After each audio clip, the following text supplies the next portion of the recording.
Every now and then, we like to take advantage of our time on this show. We understand we are privileged to be here. Well, I take that back. You're privileged to watch. Everyone knows I should be here. But we like to take a minute on this show and honor the real heroes, the people who put themselves last and put other people first, people who show real bravery. And I'm talking actually about myself right now. You see, there's an insect out there. It's called the tarantula hawk. Now, before I get to my own personal tale, remember our star last night at the end of the show, Coyote Peterson, that guy I told you allows these horrible bugs the size of pterodactyls to sting him on his YouTube channel, and then he films the reaction? He let this tarantula hawk sting him. I want you to watch this video before I go into my little tale.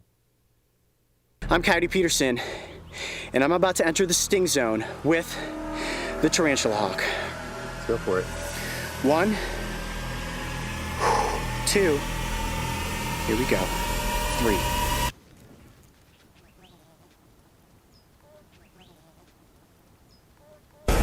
Ah! Ah! You all right? Ah! Yep! Oh! Oh my gosh! Oh! Oh! Okay. Oh! Tell me what you're feeling. I can't move my arm!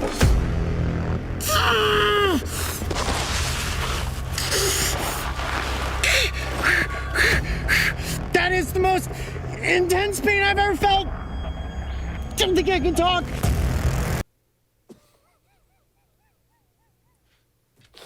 Dude, it's an absolute, I don't even know what to say. He's a crazy person. But let me just say, there's something out there, there's some kind of thing where they measure how painful insect bites are. I forget what it is because I don't do research for the show. I just get up here and talk. But they said the tarantula hawk has the second most painful bite or sting in all the animal kingdom. The bullet ant is the first, in case you're wondering what's number one. Well, you know what else the tarantula hawk does? You know why they call it the tarantula hawk? The stinger's like that long. That may be an exaggeration, but it's really, really long. And what they do is they find tarantulas. You can actually see videos of this online. And they have these little monster on monster duels where they'll be trying to fight each other. And the tarantula has the fangs coming out. And the tarantula, whatever, I don't need to break down all the technical terms. Long story short, the tarantula hawk eventually gets on top of the tarantula and stings it, doesn't kill it.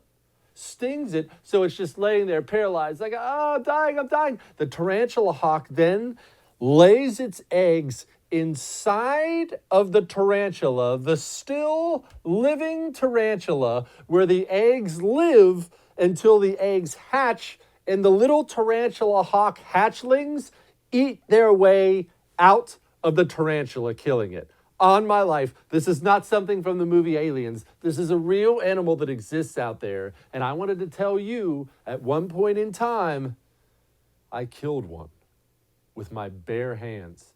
Okay, not really with my bare hands, but that would have made the story cooler. I actually used my flip-flop, but we were living in Tucson, Arizona, and I looked out back, and all of a sudden I hear this, and I thought like a C-130 gunship was going overhead or something like that. And all of a sudden I look at, sorry, the C-130 is not a gunship. I'm excited, shut up. And I look out, and my kids are out in the yard, and there's this like crow-looking thing, only it was a tarantula hawk in the yard. So I have to go out, and I grab my boys, and I bring them inside. Somebody had to take this thing down. It was him or me. And I took off my flip-flop and I went out there and I actually swiped it the first time and wham, I didn't miss because of course I wouldn't miss. And I hit him the first time and the tarantula hawk doesn't even die. Gets up like Terminator, but it didn't know it was dealing with it. Wham, I hit him again, finished him off. So maybe too much for Coyote Peterson, not too much for this guy. Hey, thanks so much for watching the first on YouTube. If you liked what you saw, go ahead and like and subscribe. You heard me, like it, subscribe. You'll get a lot more of it and a lot more of me.